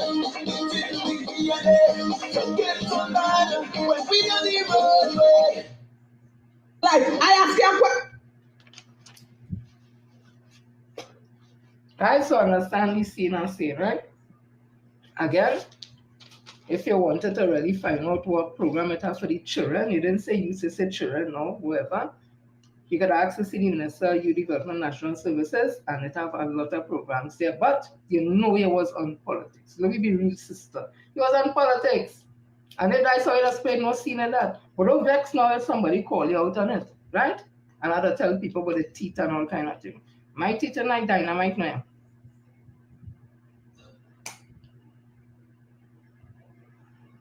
Yeah. It is dirty like Kamala home. As make sure and I go by the dentist every 6 months and get it clean. It's a dirty. So go talk to Kamala and them, right? So before I go, let me show you some work again that Minister Stewart has been doing in the energy sector. Because while I'm only talking and here and wherever the things in other going, you know. Okay. Oh God, I don't tell it to laugh. It's not a joke I'm making, I'm talking serious thing. So I don't So what you've seen there today, Trinidad and Tobago, is the successful conclusion of the shallow water bid round in a record time. Today, for the first time in 20 years, EOG executed 2 new production sharing contracts with the award of the Lower Reverse L block and the NCNA 4A block. These awards are going to secure future foreign exchange. It's going to secure continued work in our energy sector over the period of time, because the seismic activity begins immediately with the monitoring and the surveys in June of this year. I am proud of the Ministry of Energy and Energy Industries, proud of the leadership that I was able to provide on your behalf. As today, we concluded a successful shallow water bid rounds and awarded 2 PSCs to EOG on your behalf. What going on right now? They on games, you know. I'm talking as a foolishness, you know, what going on. So let me see all here. So Glenore, I hope you didn't see up my nose and I just listen.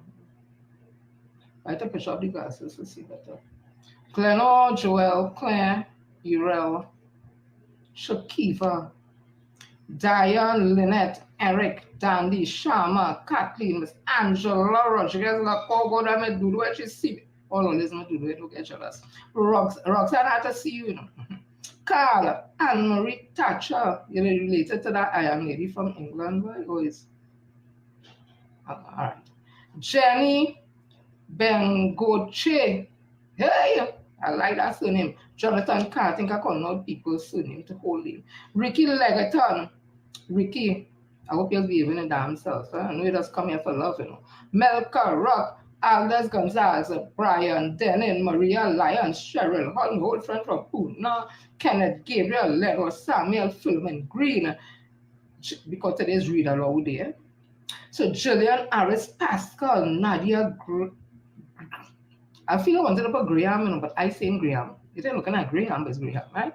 Angela Charles, Marcia Stewart, Kenrick Alexander, Kurt Richard, Margaret Batiste, Cheryl Seeley, Angela Abraham, Hazel Thompson, Grace Adams, Mela Jadon,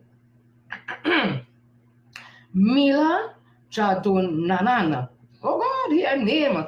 Raymond Elborn, Joycelyn Small White, who says she whole mouth hurting children by dentist and I'm making she laugh and air getting in. Try and hold it up together so you ain't go smile so wide, right? Helen Russell has from Pleasantville, Kathleen Bob, Galen Jackson, Kathleen Delicia. Miss Delicia, you come back? Marva Hewitt. Thank you all for always staying locked on, tune in to Let Me Tell You Ting.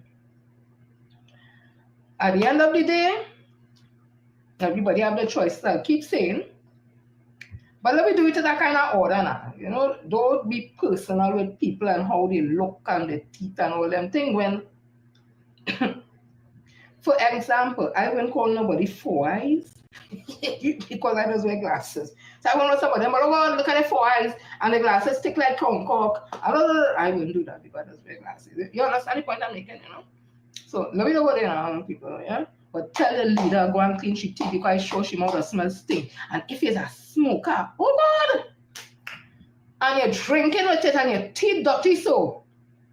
I can imagine that talk. Oh God. People must see the shame when they stand next to she and she talking, they must be so. Praying for she to don't talk so they can exhale.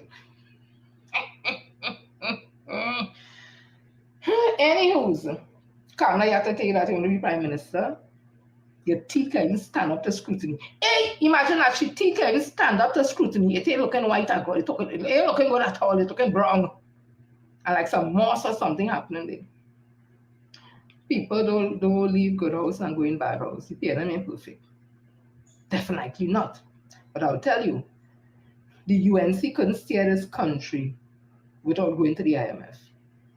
They're talking about the country bad now. If we're in the hands of the UNC, this country would be just what them just say, or you'll be Haiti and all that. Under them, this country could very well come like that. No law, no order, nothing, and just money spending. You see what the Minister of Energy, Kevin Ramnarine, went to Guyana, getting people money and do a whole study or whatever the case may be, and basically they say it's useless. Only one set of words big, words right, and not connected to nothing. That is my opinion, how I paint it. And then they put in a 900 million US dollars back and all with Japan. So imagine he coming back in office again. Waste of time. They come with a bottle, or they'll never forget that, you know. He, she, and whoever come with this thing with some dirty thing in a bottle and shake up and ball the fine oil in a big grip. Let me tell you something. That man should have been locked up for that. That alone should have a charge. Then come and watch this country. Kevin Ramnarine come up a service and whoever they with the news people and show we look we get oil. You know the media never little PNM they do that now. Oh Jesus Christ. And them all want to come back every day where they must mayhem back in a confusion. Paddy mother, this one, that one. Oh God. All they love back and around confusion. All they want to see nothing wrong good. Let me tell you something, eh? If Trinidad and Tobago and the CARICOM don't get ourselves in a gear, you see all the things happening in America, it will affect us down here. I understand, I don't know how true it is. Because of this deportation of Mexican and all that, them farmers and them out in foreign having problems to get people to come to pick the fruits. because them Mexican and them afraid, it is alleged, to come out because ICE could pick them up. So the fruits they are here, it is alleged, they hire their own people, well, we say white people to pick. And the people, when I hear they say they come into work all hour and even earlier, I say, well, wait now. That is a sip.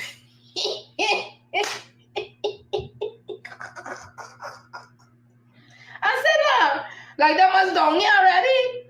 I hear they come into work all hour and even early, and they want to pick the fruit and things. Them and over hard work and they don't want to make America great again.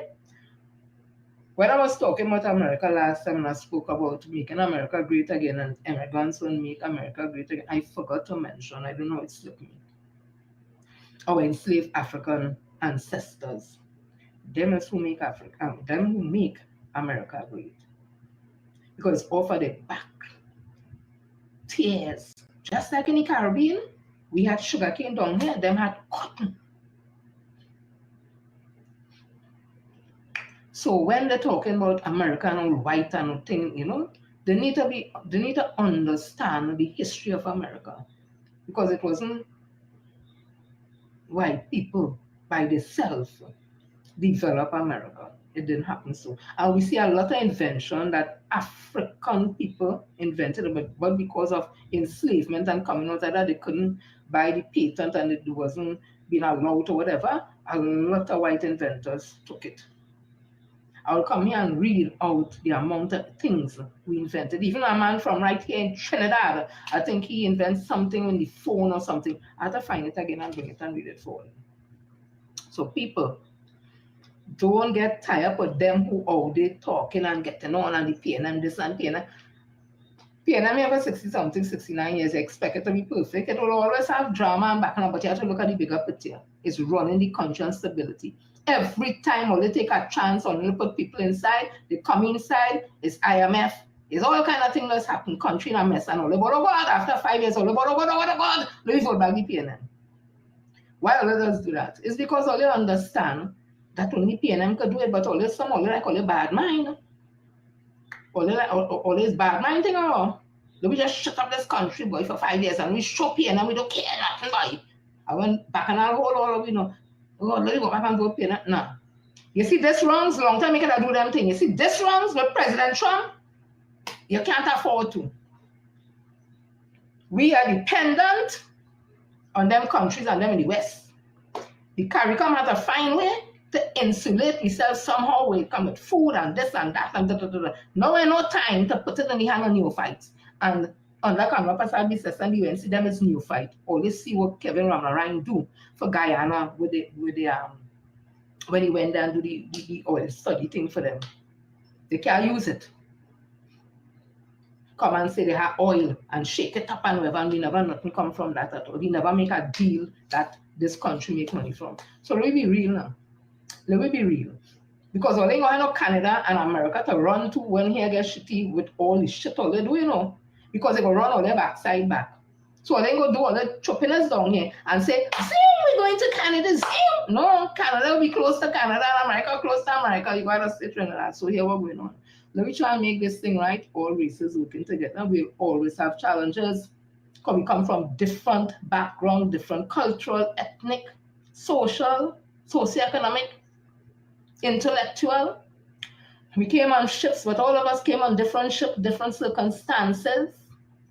And it can't vex with those of African descent who still carrying whatever issues coming out of enslavement, because we got nothing for it. We saw indentured laborers came here, not because we were lazy and didn't want to work, because enslavement was over. We were emancipated and they still wanted to work for free. And we said, matter, they done. That's how we end up Freetown. Belmont was Freetown. Gonzales and all those areas the enslaved Africans went to. Yeah. We say we are working so again. That is the end of that. It wasn't because we're lazy. We say now, time to pay we for the hard work we're doing. They don't want to do it. They bought in indentured laborers, nothing wrong with that. They bought in indentured Chinese laborers also, nothing wrong with that. They were paid and whatever the case may be. So it is what it is. We need to learn to live with that history and don't be offended if people of African descent speak about it, because it is a fact. And if you speak about racism, as I speak about, I'm not afraid to speak about racism. That is why I'm always saying the time for a frank and open conversation on race relations, it must start. Because people are confusing when you speak of being proud to be black, or proud to be Indian, or proud to be Chinese, or proud to be wherever, that you be racial. But it is more look at when people of African descent, especially like me, speak about proud to be black, and I speak about anything on Indian, then this is racism. And it is so unfortunate because at the end of the day, my experiences are my experiences. I grew up in those communities. I would have seen, I've been among friends, family, and whatever it is, and those things are real. I'm no longer living amongst those communities, so I can't say for what is happening now, but I know that because the Indian community is very traditional, closeness and cultural, I wouldn't be surprised if those things that I saw growing up are still happening within the Indian community. Those are things that are facts. And when I see it in the wife murders and what they're doing and that kind of thing, I read from history. I didn't write it. I read those things. But I'm being called racist for that. Right? Well, when you speak about racism of African people against Indian people, to be honest, the first time I see racism and I'm not laughing because it's funny, it's because the most amazing thing of African people against another race is with Minister Stuart Young. That shocked the hell out of me, honest to God, because I've never seen it and experienced that before. I grew up in the East-West corridor, so you find it have a majority of people of African descent. But I live more country, so it had, and because the sugar estate and thing was there, so it had a large population of people of Indian descent. I would have been a large population of Hindus also. So I would have seen that type of relationship between the two races, and a lot of racism came from the people of Indian descent. But with this situation with Minister Stuart Young, it is like, way. And that is not a nice thing. That is something we have to work on. Just as I encourage and always speak about the racism in the Indian community, we got to work on our situation also. Again, I say I'm not afraid to speak about anything. I'm not afraid to come back and say I was wrong or whatever the case may be. When I'm speaking about racism, I mean wrong about that because those things are real. And just like in the national elections, we need to know who we're voting for and don't run out there just hyper because the government didn't give this and they didn't give you this individually and this individually and that individually. Because I think that is sometimes where people go. They didn't get something individually from the minister or this one or that one, or because whatever issues they're going through, instead of dealing with and being responsible for some of the actions and the consequences of the actions, they just throw everything on the government because it makes it easier to deal with. That's called denial. And that's a tool that people use. And it can vex with some people for using that because reality to them is not so easy to treat and deal with. So, excuse me, so they're in denial. It's like the batsman with his bat. He ain't practicing at all, doing one side of tripping. So when he go out there to play, every time he out and the captain talked to him, the coach talked to him about the sun was in the eye. And next time the bat did too heavy. The bat did too light. It's always that, and he wouldn't admit, or she wouldn't admit that, listen, I've been missing practice. I haven't been doing my part, or I'm really not good at this or whatever, because once you do that, it puts the responsibility on you to do something, either practice harder or get out of the game. And some people are not willing to do that. And that's why we're in this situation where people always complain, it's the government, and I'm not saying the government don't have their part to play, but the government is not to mind your children unless your child has some type of challenge and becomes a ward of the state, living in a state institution, or the government minds that child, whether it's because of Down syndrome or autism or whatever it is. Then your child, until they reach 18, is your responsibility. Not the government. What the government do?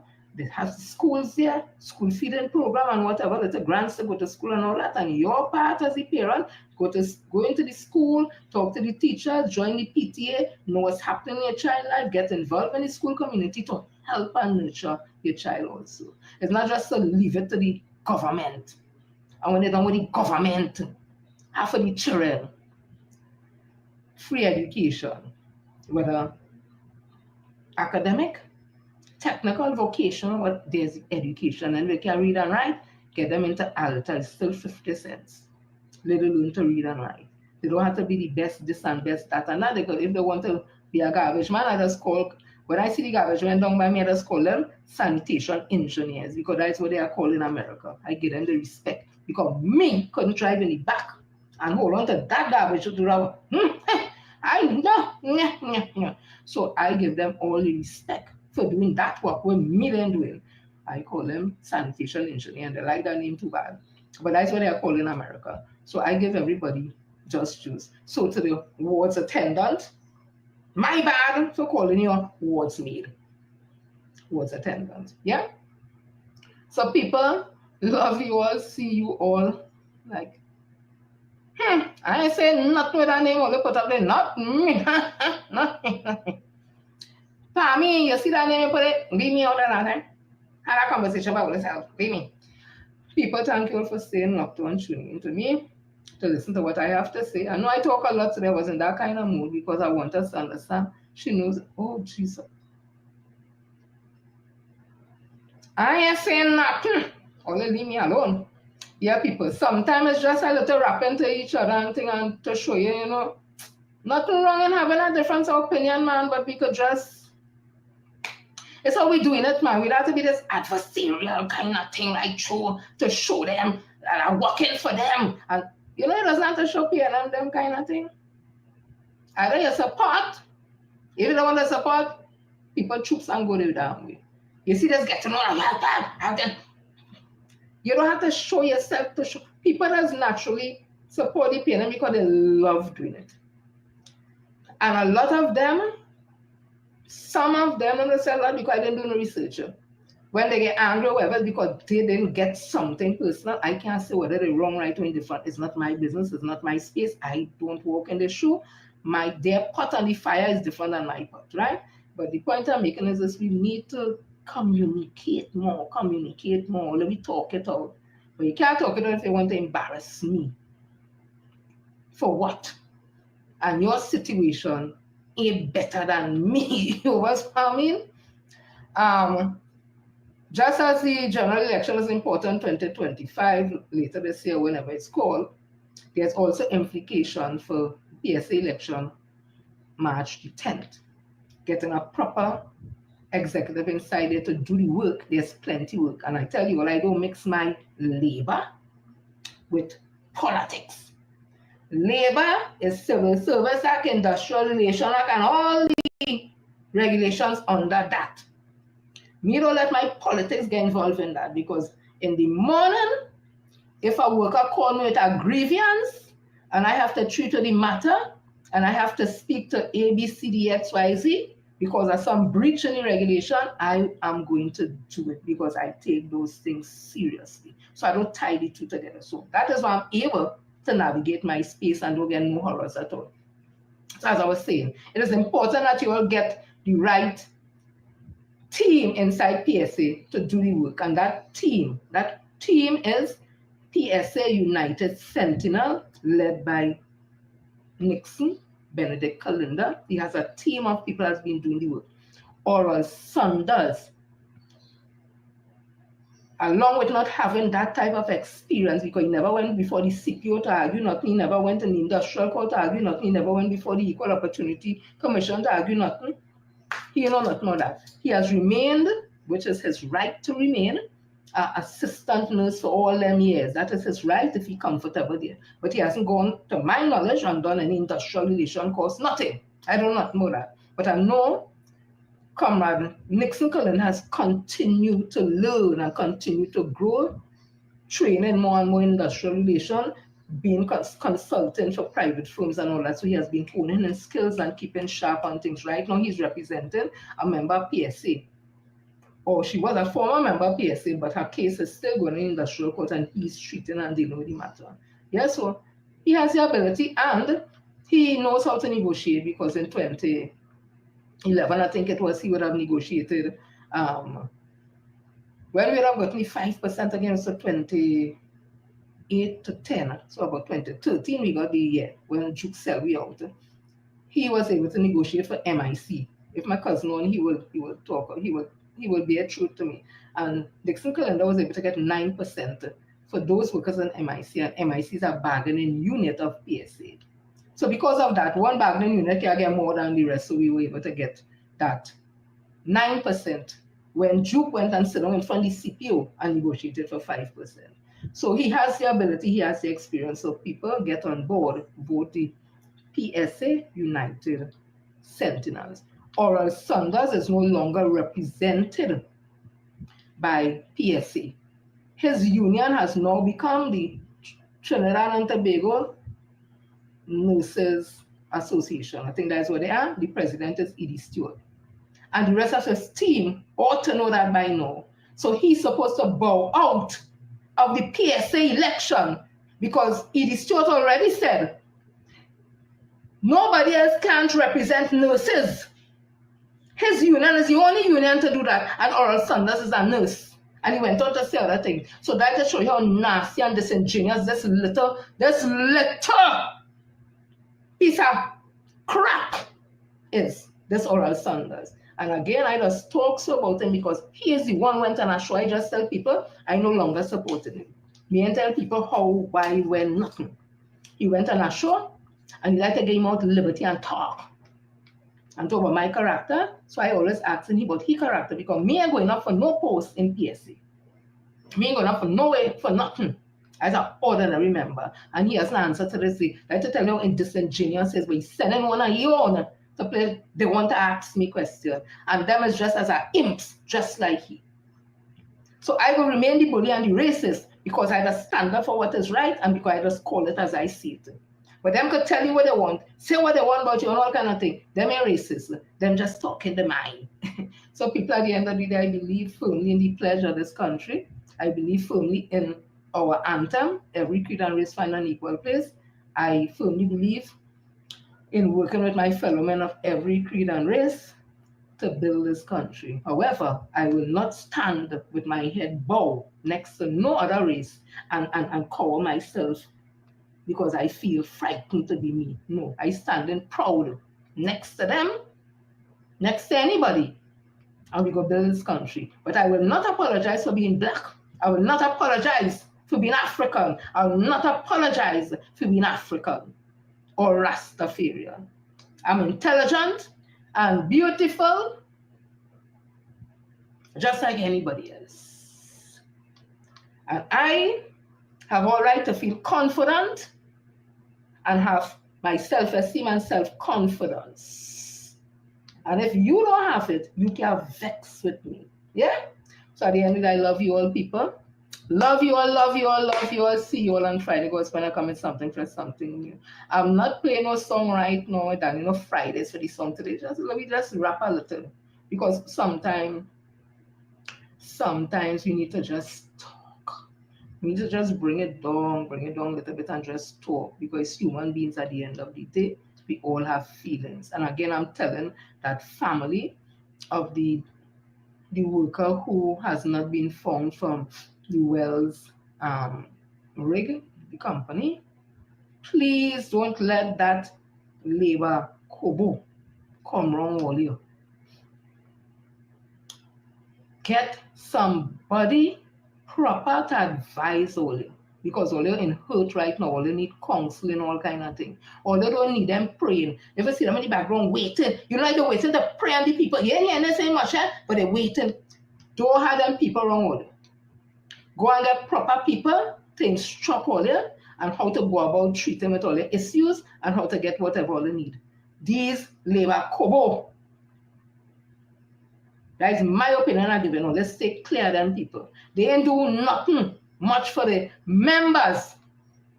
So they ain't gonna do nothing much for. It's all about politics. And anytime you mix labor and national politics, active politics, it will not work.